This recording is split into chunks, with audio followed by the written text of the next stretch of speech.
What we want to do is invite folks to West Trade Street, Beatty-Ford Road, and to what we believe is a premier institution to Johnson C. Smith University.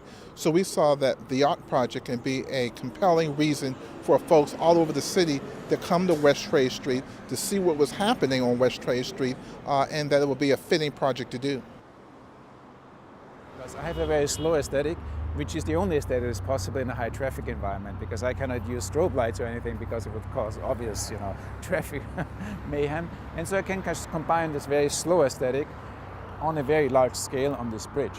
It's also it's not like a sculpture that you look at. It's an environment, therefore like an installation. I consider myself not a sculptor, but an installation artist, because you're completely surrounded by it. There's no way to escape it or kind of limit it to a very small scope. There's 60 lights total. There's 20 ETC cellar doors which shine across the steel beams. There's 20 Altman spectra sights which kind of just flood the sides of the concrete with color. And then there's a Chauvet 1Ps which actually make the spots on the bridge.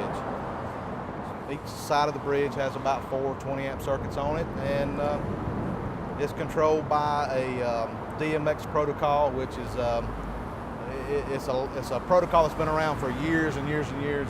It's tried and true, and that's what they use in all the theaters and that sort of thing for theatrical lighting.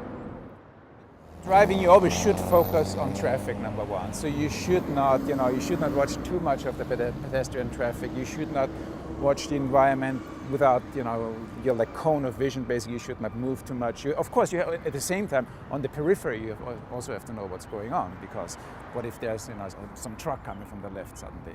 So you're already, so distracted about anything that's going on. So it's very hard to focus, for example, on the lights, obviously. But if you walk, you're at your leisure just to hang out there and sit down and have a coffee if you want to. I even suggested they should close it down once a month on Friday night and make it a skateboard rink, and have a cookout there and a DJ or something. It's a totally different experience.